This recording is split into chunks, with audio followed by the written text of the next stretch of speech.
வணக்கம் தலைவா, அனைவருக்கும் இனிய வணக்கம். இன்னைக்கு நம்ம இந்த வீடியோவில் எதை பற்றி பார்க்க போகிறோம் அப்படின்னு பார்த்தீங்கன்னா, டிஎன்பிஎஸ்சி குரூப் 4 உடைய முடிவுகள் எப்பொழுது வெளியிட போகிறாங்க, இது குறித்து இந்த வீடியோவில் சில முக்கியமான தகவல்களை நாம் பார்க்கலாம். ஸோ டிஎன்பிஎஸ்சி குரூப் 4 உடைய ரிசல்ட் டேட்டு 2025 எப்போ வரும், இதுதாங்க மிகப்பெரிய கேள்வியாக இருக்குது. ஸோ எல்லா மக்களும் எதிர்பார்த்த மாதிரி டிஎன்பிஎஸ்சி குரூப் 4 பொறுத்த வரைக்கும் கட் ஆஃப் மதிப்பெண்கள் ரொம்ப கம்மியாக தான் வந்திருக்கு. இதனால் வரைக்கும் வந்து பார்த்தீங்கன்னா டிஎன்பிஎஸ்சியில் கட் ஆஃப் மதிப்பெண்கள் அதிகமாக இருந்துச்சு. ஆனால் இப்போ வந்து பார்த்தீங்கன்னா இந்த கொஸ்டினை பார்த்த உடனே வந்து பார்த்தீங்கன்னா கட் ஆஃப் மதிப்பெண்கள் குறைச்சிருச்சு. இது எல்லாத்துக்குமே தெரிஞ்ச உண்மை தான். டிஎன்பிஎஸ்சியை பொறுத்த வரைக்கும் ஒரே ஒரு விஷயத்த நான் முன்னாடியே சொல்லிடுறேன், எப்போ என்ன வேணாலும் டிஎன்பிஎஸ்சியில் நடக்கும், என்ன எல்லா வித மாற்றங்களும் நம்ம டிஎன்பிஎஸ்சியில் நடக்கும். இதுதான் உண்மையான தகவலுங்க. ஸோ குரூப் 4 பொறுத்த வரைக்கும் இந்த 200 கேள்விகளுக்கு எவ்வளவு கேள்விகள் உங்களுக்கு சரியாக இருந்தால் பணி நிச்சயம், இதுதாங்க எல்லா தரப்புலேருந்தும் கேட்கக்கூடிய ஒரே கேள்வி. சார் 200 கொஷின், இதில் நான் எவ்வளோ கொஷின் எழுதுனா எனக்கு சரியாக இருக்கும்? 2025 குரூப் 4ல பார்டர் மார்க் எடுக்கிற ஸ்டூடெண்ட்ஸ் யாராக இருப்பாங்க, அவர்கள் எதிர்பார்ப்பது என்ன பார்டர் மார்க் இருக்கும், என்ன ஹையஸ்ட் மார்க் இருக்கும். ஸோ இது எல்லாமே இந்த வீடியோவில் நான் உங்களுக்கு சொல்ல போகிறேன். நீங்கள் நம்முடைய சேனலை முதல் முறையாக பார்க்குறீங்க அப்படின்னா மறக்காமல் சப்ஸ்கிரைப் அண்ட் பெல்ல கிளிக் பண்ணி வச்சுக்கோங்க. ஸோ வாங்க இந்த வீடியோக்குள்ளே போகலாம். ஸோ டிஎன்பிஎஸ்சியை பொறுத்த வரைக்கும் குரூப் 4 மட்டும்தான் ஏமாளிக அப்படின்னு சொல்லலாம். மற்ற எல்லா தேர்வுகளும் வந்து பார்த்தீங்கன்னா ரொம்ப தமிழில் ஈஸியாக தான் கேட்டிருக்காங்க. ஆனால் இந்த குரூப் 4 தேர்வர்கள் மட்டும்தான் ரொம்ப மிகப்பெரிய ஏமாளிகள். மற்ற சப்ஜெக்டில் இப்போ நேற்று நடந்த தேர்வுகள், ஆகஸ்ட் 17 நடந்த டிஎன்பிஎஸ்சி தேர்வு எல்லாமே தமிழெல்லாம் பார்த்தீங்கன்னா ரொம்ப ஈஸியாக இருந்துச்சு. ஸோ அப்போ குரூப் 4 தேர்வர்கள் மட்டும்தான் இந்த மாதிரி ஏமாளிகளா? இந்த மாதிரி நிறைய பேர் நிறைய விதமான கேள்விகள் கிளப்பிட்டே இருக்காங்க. ஸோ குரூப் 4 தேர்வர்களுக்கு ஆல்ரெடி வந்து பார்த்தீங்கன்னா ரொம்ப போராட்டம் நடத்துகிற அளவுக்கு போயிட்டாங்க. எக்ஸ்பீரியன்ஸ் எல்லாமே சேர்ந்துட்டு இந்த போராட்டத்துக்கு வழிவகை செஞ்சது யார்? ஏன் இந்த போராட்டத்திற்கு என்னதான் நடந்தது? போராட்டத்தில் ஏன் நிறைய பேரால பங்கேற்க முடியல? இது போராட்டம் உண்மையிலேயே போராட்டம் தானா? எதுக்காக போராடுறாங்கன்றது தெரியவே இல்லையே. மறுதேர்வு வைக்கணும்னு ஒரு பக்கம் போராடுறாங்க, ஒரு பக்கம் எங்களுக்கு டிஎன்பிஎஸ்சி வேண்டான்ட்டு ஒரு பக்கம் போடுறா. எதுக்காக இந்த போராட்டம்னே தெரியல. ஆனால் வந்து போராடினாங்க, அதுவும் போராட்டமும் தோல்வியில் போயிடுச்சு. ஸோ கண்டிப்பாக வந்து பார்த்தீங்கன்னா அடுத்து வந்து போராட்டங்கள் நடைபெறும். அந்த போராட்டங்கள் நிச்சயமாக வலுவாக நடக்கும். அப்படி நடக்கிறப்ப வந்து பார்த்தீங்கன்னா டிஎன்பிஎஸ்சி போராட்டத்தை கவனிச்சுட்டு டிஎன்பிஎஸ்சி சார்பாக ஒரு சிறந்த முடிவு கொடுப்பாங்க அப்படின்னு நம்ம எதிர்பார்க்கலாம். நிச்சயமாக டிஎன்பிஎஸ்சி சார்பாக வந்து என்ன முடிவாக இருக்கும் அப்படின்னு பார்த்தீங்கன்னா மறுதேர்வுன்றது வாய்ப்புகள் குறைவு. ஒருவேளை பார்டர் மதிப்பெண்களில் இருக்கிறவங்களுக்கு ஒரு 5 மதிப்பெண்கள் போட்டா, இப்போ வந்து பார்த்தீங்கன்னா டிஎன்பிஎஸ்சியில் தமிழ் எலிஜிபிலிட்டி கட்டாயமாக இருக்கும், ஓகேங்களா? அதுக்கு கம்ப்ளீட்டு. அதுக்கப்புறம் வந்து பார்த்தீங்கன்னா பார்டர் மார்க்குன்னு ஒன்று சொல்லுவாங்க. ஸோ இப்போ வந்து பார்த்தீங்கன்னா அந்த 100 கேள்விகள், மினிமம் 100 கேள்விகள் ரைட்டாக இருக்கணும். ஸோ இதுதான் அந்த பார்டர் கொஷின். ஸோ வந்து பார்த்தீங்கன்னா உங்களுக்கு ஒரு 95 கேள்விகள் அப்படின்ற பட்சத்தில் ஒரு 5 கேள்வி வந்து பார்த்தீங்கன்னா போனஸ் மதிப்பெண்களாக வழங்கப்பட்டால், இப்படி இந்த மாதிரி பார்டர் மார்க்கில் இருக்கிறவங்க 5 மதிப்பெண்கள் பெற்று 100 ஆக்கி கட் ஆஃப் கொள்ள வரலாம், கவுன்சிலிங்கு போகலாம். இந்த மாதிரி ஒரு கெஸ்ஸஸ் இருக்குது. ஒருவேளை இல்லாமலும் போகலாம், அதுவும் நடக்கும், ஓகேங்களா? இது எப்படி வேணாலும் நடக்கும். டிஎன்பிஎஸ்சியை பொறுத்த வரைக்கும் யாராலும் கெஸ் பண்ண முடியாது. ஸோ கண்டிப்பாக வந்து பார்த்தீங்கன்னா பார்டர் மதிப்பெண்கள் வழங்கப்படுமா அப்படின்ட்டு கேட்குறாங்க நிறைய பேர். ஸோ பார்டர் மார்க்கை பொறுத்த வரைக்கும் வந்து பார்த்தீங்கன்னா 100 தான் இருக்கும். ஹையஸ்ட் மார்க்கை பொறுத்த வரைக்கும் வந்து பார்த்தீங்கன்னா 100, நம்ம கணக்கெடுக்கு பிரகாரம் 160ங்க, ஓகேங்களா? இதுதான் லாஸ்ட் ஹையஸ்ட் கட் ஆஃப் உடைய அதிகபட்ச கட் ஆஃப்னா 1-2 பேர் மட்டும்தான். நம்மளுடைய கணக்கெடுப்பின் பிரகாரம் 160 தான் ஹையஸ்ட். அதுக்கப்புறம் ஹையஸ்ட் யாருமே சொல்ல கிடையாது. உண்மையான ஹையஸ்ட் தான் நம்ம சொல்றோம், பொய்யான ஹையஸ்ட் என் கோச்சிங் சென்டர்ல படிச்சவங்க 180, என் கோச்சிங் சென்டர்ல படிச்சவங்க 200க்கு 210 கேள்வியும் போட்டாங்க அப்படின்னு சொல்லலாம் நம்ம இல்லை. ஸோ இதுதான் உண்மையான நிலவரத்தை தான் நம்ம சொல்கிறோம். அதை மற்றதெல்லாம் நம்ப வேண்டாம். கட் ஆஃப் அதிகமாக வரும்ன்றீங்க, யோசிக்கணும். ஸோ டிஎன்பிஎஸ்சியை பொறுத்த வரைக்கும் இதுதான் இப்போ இருக்கிற நிலவரம். இதை பேஸ் பண்ணி தான் இந்த கட் ஆஃப் ஹையஸ்ட் லோயஸ்ட் சொல்லியாச்சு. ஸோ பார்டர் மதிப்பெண்கள் இருக்கிறவங்களுக்கு ஒரு போனஸ் மதிப்பெண்கள் 5 வழங்கப்பட்டால் அவர்கள் நிலைமை தானாக மாறிவிடும். இதுதான் உண்மை. அடுத்து வந்து பார்த்தீங்கன்னா இந்த ஒரே ஒரு விஷயம், மறுதேர்வுன்றது வாய்ப்புகள் மிக மிக குறைவு. ஸோ ஏற்கனவே நடந்த எக்ஸாம்ஸ், இப்போ 17ஆம் நடந்த எக்ஸாம்ஸ் எல்லாம் ரொம்ப ஈஸியாக இருந்துச்சு. டிஎன்பிஎஸ்சி குரூப் 4 ரொம்ப டஃப்பாக இருக்குது அப்படின்னு நிறைய பேர் கருத்து தெரிவிச்சிருக்காங்க. கருத்து டிஎன்பிஎஸ்சி சார்பாக என்ன முடிவு கொடுக்குறாங்கன்றது விரைவில் எதிர்பார்க்கலாம். இது டிஎன்பிஎஸ்சியுடைய ஒட்டுமொத்த கட் ஆஃப் தான் இப்போ நீங்கள் பார்த்துட்டு இருக்கீங்க. ஸோ நான் ஒரு காமனான கட் ஆஃபும் நான் உங்களுக்கு சொல்கிறேன். ஜிடியை பொறுத்த வரைக்கும் பேசிக்காக வந்து பார்த்தீங்கன்னா 150 மார்க், ஓகேங்களா? அதே பிசியை பொறுத்த வரைக்கும் வந்து பார்த்தீங்கன்னா இது எல்லாமே வந்து பார்த்தீங்கன்னா VAO, junior assistant, junior assistant revenue inspector, forest guard watcher, driving licence, typist, சின்ன டைப்பிஸ்ட்டு, பிஎஸ்சி, எக்ஸைஸ்மேன், டிரான்ஸ்ஜிஸ்ட், டுடோ. ஸோ பிசியை பொறுத்த வரைக்கும் ஒரு 140 130 140. எம்பிசி மற்றும் டிஎன்சி பிசி முஸ்லீம் வந்து பொறுத்த வரைக்கும் 135 to 140. எம்பிசி மற்றும் டிஎன்சி 120 135 வரைக்கும். எஸ்சி பார்த்தீங்கன்னா 120 130. எஸ்சி வந்து பார்த்தீங்கன்னா 120 to 125. எஸ்டி வந்து பார்த்தீங்கன்னா 110 120. ஸோ 100 கூட வச்சுக்கலாம் எஸ்டிக்கு. ஸோ பிடபிள்யூ எக்ஸர்விஸ்மேன் டிரான்ஸ்ஜெண்டர் வந்தால் 100க்கு மேலே இருந்தாலே நிச்சயமாக உங்களுக்கு பணி வாய்ப்பு கிடைக்குங்க. இதுதான் நம்மளுடைய பேசிக்கான கட் ஆஃப் ப்ரிடிக்ஷன். இந்த கட் ஆஃபை பொறுத்த வரைக்கும் மாறுதலுக்கு உட்பட்டது.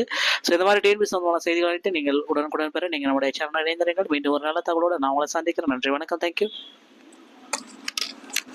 வணக்கம் தலைவா, அனைவருக்கும் இனிய வணக்கம். இன்னைக்கு நம்ம இந்த வீடியோவில் எதை பற்றி பார்க்க போகிறோம் அப்படின்னு பார்த்தீங்கன்னா, டிஎன்பிஎஸ்சி குரூப் 4 உடைய முடிவுகள் எப்பொழுது வெளியிட போகிறாங்க, இது குறித்து இந்த வீடியோவில் சில முக்கியமான தகவல்களை நாம் பார்க்கலாம்.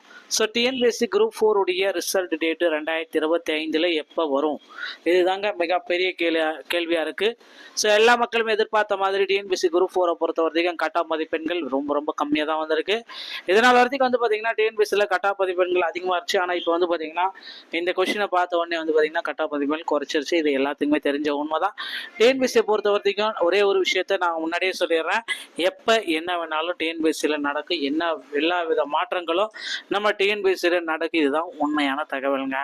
ஸோ குரூப் 4 பொறுத்த வரைக்கும் இந்த 200 கேள்விகளுக்கு எவ்வளவு கேள்விகள் உங்களுக்கு சரியாக இருந்தால் பணி நிச்சயம், இதுதாங்க எல்லா தரப்புலேருந்தும் கேட்கக்கூடிய ஒரே கேள்வி. சார் 200 கொஷின், இதில் நான் எவ்வளோ கொஷின் எழுதுனா எனக்கு சரியாக இருக்கும். 2025 குரூப் 4ல பார்டர் மார்க் எடுக்கிற ஸ்டூடெண்ட்ஸ் யாராக இருப்பாங்க, அவர்கள் எதிர்பார்ப்பது என்ன பார்டர் மார்க் இருக்கும், என்ன ஹையஸ்ட் மார்க் இருக்கும். ஸோ இது எல்லாமே இந்த வீடியோவில் நான் உங்களுக்கு சொல்ல போகிறேன். நீங்கள் நம்முடைய சேனலை முதல் முறையாக பார்க்குறீங்க அப்படின்னா மறக்காமல் சப்ஸ்கிரைப் அண்ட் பெல்ல கிளிக் பண்ணி வச்சுக்கோங்க. ஸோ வாங்க இந்த வீடியோக்குள்ளே போகலாம். ஸோ டிஎன்பிசியை பொறுத்த வரைக்கும் குரூப் 4 மட்டும்தான் ஏமாளிக அப்படின்னு சொல்லலாம். மற்ற எல்லா தேர்வுகளும் வந்து பார்த்தீங்கன்னா ரொம்ப தமிழில் ஈஸியாக தான் கேட்டிருக்காங்க. ஆனால் இந்த குரூப் 4 தேர்வர்கள் மட்டும்தான் ரொம்ப மிகப்பெரிய ஏமாளிகள். மற்ற சப்ஜெக்டில் இப்போ நேற்று நடந்த தேர்வுகள், ஆகஸ்ட் 17 நடந்த டிஎன்பிசி தேர்வு எல்லாமே தமிழ்லாம் பார்த்தீங்கன்னா ரொம்ப ஈஸியாக இருந்துச்சு. ஸோ அப்போ குரூப் 4 தேர்வர்கள் மட்டும்தான் இந்த மாதிரி ஏமாளிகளா, இந்த மாதிரி நிறைய பேர் நிறைய விதமான கேள்விகள் கிளப்பிட்டே இருக்காங்க. ஸோ குரூப் 4 தேர்வர்களுக்கு ஆல்ரெடி வந்து பார்த்தீங்கன்னா ரொம்ப போராட்டம் நடத்துகிற அளவுக்கு போயிட்டாங்க. எக்ஸ்பீரியன்ஸ் எல்லாமே சேர்ந்துட்டு இந்த போராட்டத்துக்கு வழிவகை செஞ்சது யார், ஏன் இந்த போராட்டத்திற்கு என்னதான் நடந்தது, போராட்டத்தில் ஏன் நிறைய பேரால பங்கேற்க முடியல, இது போராட்டம் உண்மையிலேயே போராட்டம் தானா, எதுக்காக போராடுறாங்கன்றது தெரியவே இல்லையே, மறுதேர்வு வைக்கணும்னு ஒரு பக்கம் போராடுறாங்க, ஒரு பக்கம் எங்களுக்கு டிஎன்பிஎஸ்சி வேண்டான்ட்டு ஒரு பக்கம் போடுறா, எதுக்காக இந்த போராட்டம்னே தெரியல. ஆனால் வந்து போராடினாங்க, அதுவும் போராட்டமும் தோல்வியில் போயிடுச்சு. ஸோ கண்டிப்பாக வந்து பார்த்தீங்கன்னா அடுத்து வந்து போராட்டங்கள் நடைபெறும். அந்த போராட்டங்கள் நிச்சயமாக வலுவாக நடக்கும். அப்படி நடக்கிறப்ப வந்து பார்த்தீங்கன்னா டிஎன்பிஎஸ்சி போராட்டத்தை கவனிச்சுட்டு டிஎன்பிஎஸ்சி சார்பாக ஒரு சிறந்த முடிவு கொடுப்பாங்க அப்படின்னு நம்ம எதிர்பார்க்கலாம். நிச்சயமாக டிஎன்பிஎஸ்சி சார்பாக வந்து என்ன முடிவாக இருக்கும் அப்படின்னு பார்த்தீங்கன்னா மறுதேர்வுன்றது வாய்ப்புகள் குறைவு. ஒருவேளை பார்டர் மதிப்பெண்களில் இருக்கிறவங்களுக்கு ஒரு 5 மதிப்பெண்கள் போட்டா, இப்போ வந்து பார்த்தீங்கன்னா டிஎன்பிஎஸ்சியில் தமிழ் எலிஜிபிலிட்டி கட்டாயமாக இருக்கும், ஓகேங்களா, அதுக்கு கம்ப்ளீட்டு. அதுக்கப்புறம் வந்து பார்த்தீங்கன்னா பார்டர் மார்க்குன்னு ஒன்று சொல்லுவாங்க. ஸோ இப்போ வந்து பார்த்தீங்கன்னா அந்த 100 கேள்விகள் மினிமம் 100 கேள்விகள் ரைட்டாக இருக்கணும். ஸோ இதுதான் அந்த பார்டர் கொஷின். ஸோ வந்து பார்த்தீங்கன்னா உங்களுக்கு ஒரு 95 கேள்விகள் அப்படின்ற பட்சத்தில் ஒரு 5 கேள்வி வந்து பார்த்தீங்கன்னா போனஸ் மதிப்பெண்களாக வழங்கப்பட்டால், இப்படி இந்த மாதிரி பார்டர் மார்க்கில் இருக்கிறவங்க 5 மதிப்பெண்கள் பெற்று 100 ஆக்கி கட் ஆஃப் கொள்ள வரலாம், கவுன்சிலிங்கு போகலாம். இந்த மாதிரி ஒரு கெஸ்ஸஸ் இருக்குது. ஒருவேளை இல்லாமலும் போகலாம், அதுவும் நடக்கும், ஓகேங்களா. இது எப்படி வேணாலும் நடக்கும். டிஎன்பிஎஸ்சியை பொறுத்த வரைக்கும் யாராலும் கெஸ் பண்ண முடியாது. ஸோ கண்டிப்பாக வந்து பார்த்தீங்கன்னா பார்டர் மதிப்பெண்கள் வழங்கப்படுமா அப்படின்ட்டு கேட்குறாங்க நிறைய பேர். ஸோ பார்டர் மார்க்கை பொறுத்த வரைக்கும் வந்து பார்த்தீங்கன்னா 100 தான் இருக்கும். ஹையஸ்ட் மார்க்கை பொறுத்த வரைக்கும் வந்து பார்த்தீங்கன்னா 100, நம்ம கணக்கெடுக்கு பிரகாரம் 160ங்க, ஓகேங்களா. இதுதான் லாஸ்ட் ஹையஸ்ட் கட் ஆஃப் உடைய அதிகபட்ச கட் ஆஃப்னா 1-2 பேர் மட்டும்தான் நம்மளுடைய கணக்கெடுப்பின் பிரகாரம் 160 தான் ஹையஸ்ட்.